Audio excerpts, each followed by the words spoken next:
A very good evening. I know that we are tired listening to speeches, but this celebration, for the first time in my life, I did not feel like sleeping.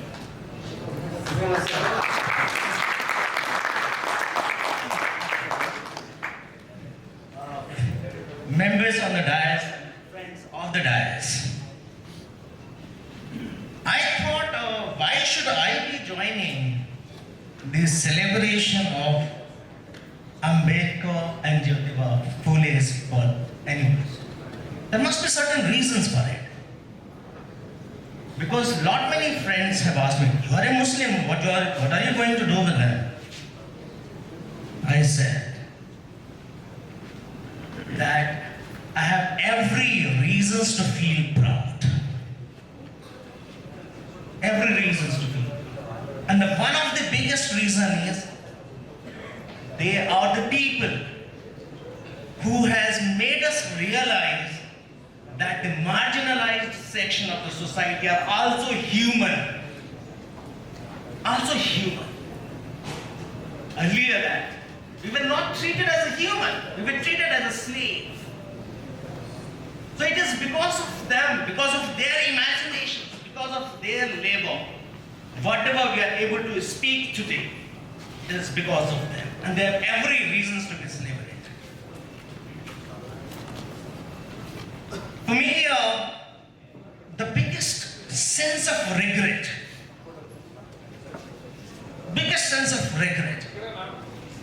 being as Muslim, is that our community has failed to produce leaders like Ambedkar and Bahujan. There is a need. There is a need of Ambedkar amongst Muslims. There is a need for Fule amongst Muslims. Because the kind of disease they were treating is vitally prevalent in our community too. There is a need to develop a sense of pride amongst us.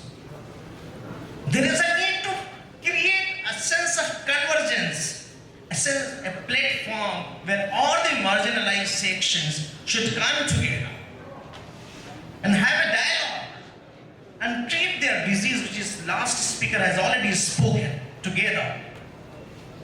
When I look at the politics in India, I know three phases. One is there is a politics of fragmentation.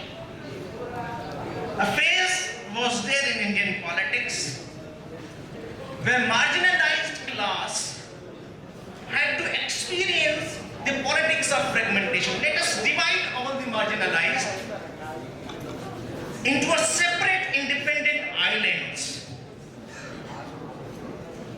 And for that it was serving the interest of hegemonic class, and they were mostly from upper class elites. Then there was a phase when these communities have learned that there is something in them. If they are able to rise to the occasion, they will change the fate of Indian politics, and that phase called politics of defragmentation. Most of the communities, like the OBC as an identity emerged, Dalit as an identity emerged. There is a politics of Dalit citizenship. There is a politics of OBC citizenship.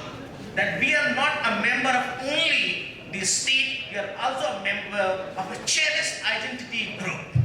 Because if we are not going to think about ourselves, nobody else is going to take our places. The third phase came in. Again, we are experiencing that. The politics of refragmentation.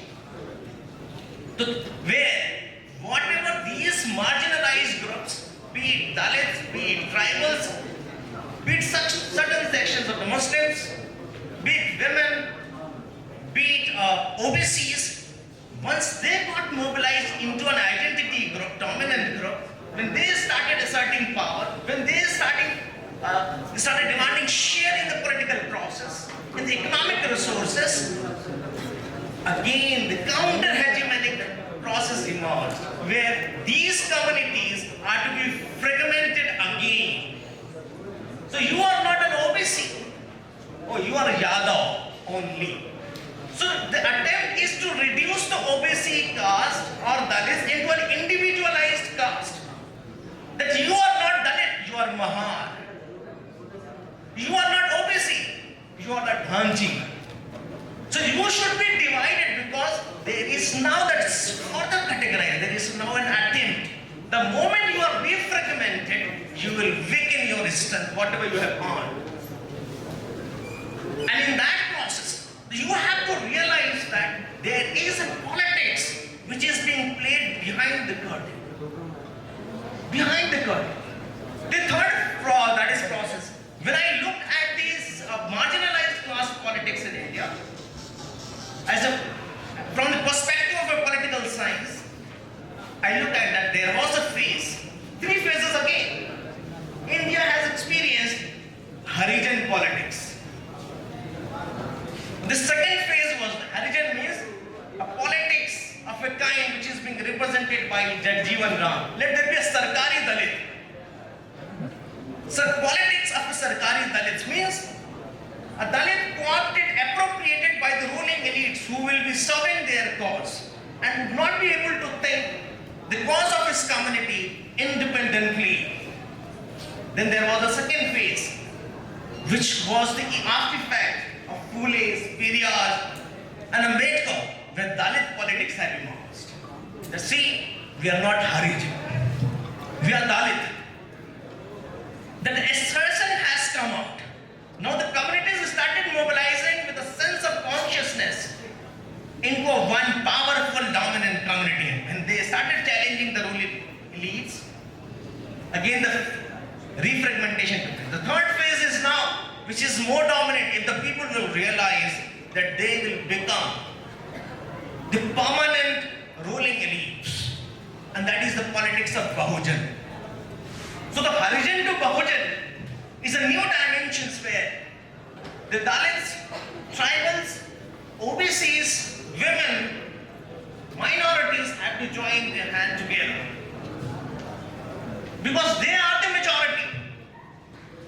They are the majority and the country is to be decided by them. So let there be a politics of consciousness. And I am quite reminded of what Phule said once, that there is a system which is wrongly settled.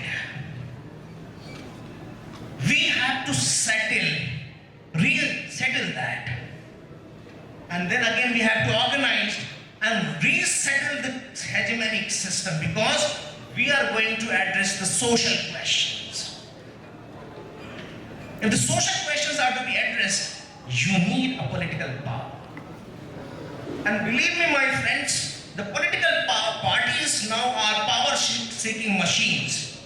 They are not expected to bring reforms. So you have to work on interest groups, pressure groups amongst your communities, so that you should be able to constantly generate pressures on those electorally dividend model institutions to get the results. If that is not happening, believe me, you are going to be used as merely a pawn on the chessboard. You will not be empowered, because in the name of the community, an individual gets benefit.